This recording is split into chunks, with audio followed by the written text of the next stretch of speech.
Whether you're an experienced leader, an aspiring leader, or just obliged to be a leader, there'll be something in this series that will be useful to you.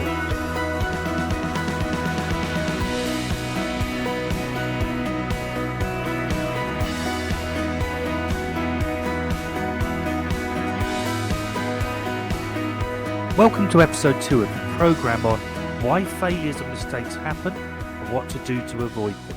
I mentioned in the first episode that all big issues and behaviours start small. So it's about catching things early to get things back on track quickly with limited negative impact. Now remember, a big blocker is not knowing the root cause to your FME. If you don't know this, all you're ever going to be doing is responding, reacting and dealing with the symptoms and the effects. You need to be dealing with the actual issue and not these symptoms. And these symptoms can frequently mask the primary cause. We really only have 4 available actions when dealing with FMEs. Number 1, stop them happening in the first place. Number 2, stop them growing big and out of control. Number 3, minimise any impact that they have if they do grow. And number 4, make a plan to get better at point 1. In this episode, we're going to look at the first 4 common root causes of FMEs. Out of the 12 that I'm going to cover, remember that I'm using the term FMEs here to cover failures, mistakes and errors, and also when things just start going off track or are just not happening as they should. The first root cause is because they can occur. This is because the culture and the systems allow things to go unnoticed, unchecked, unchallenged and unreviewed. It's back to our old friend culture again. So, does the organisational culture promote personal and collective responsibility for actions and behaviour? Is it a culture where stuff matters? Now, it's not just the leadership team's responsibility to know when things are not quite right. All staff have a responsibility to share when things are going off track or they're uncertain if what they are doing is quite right. It's a collective responsibility, and it is enabled by and embedded into the culture of the organisation. It needs to be a culture where it's okay to not know something and to then find out. It needs to be a culture that is okay to correct a mistake or a misunderstanding.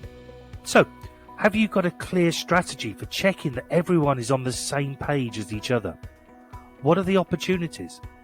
Do you review people's understanding of the whats, the whos, the whens, and the whys? How do you ensure that everyone knows what their roles and their responsibilities are? People need to be totally clear, and they also need to be able to seek clarification if they're uncertain.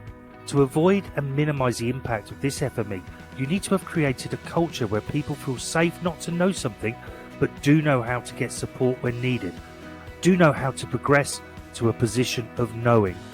Number 2, because of fear and anxiety.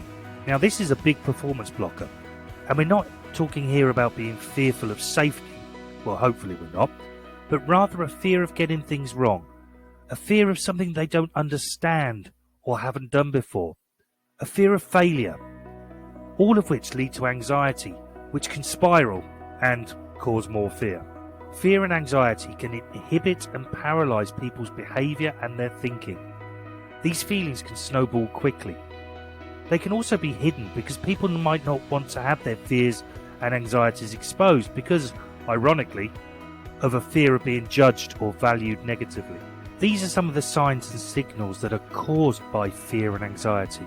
So limiting and freezing actions, causing withdrawal and avoidance behaviour, increasing stress and decreasing clarity and focus, leading on to errors and mistakes, increasing hostile denial and blaming behaviour, unhappiness, diminished confidence and increased self-esteem issues.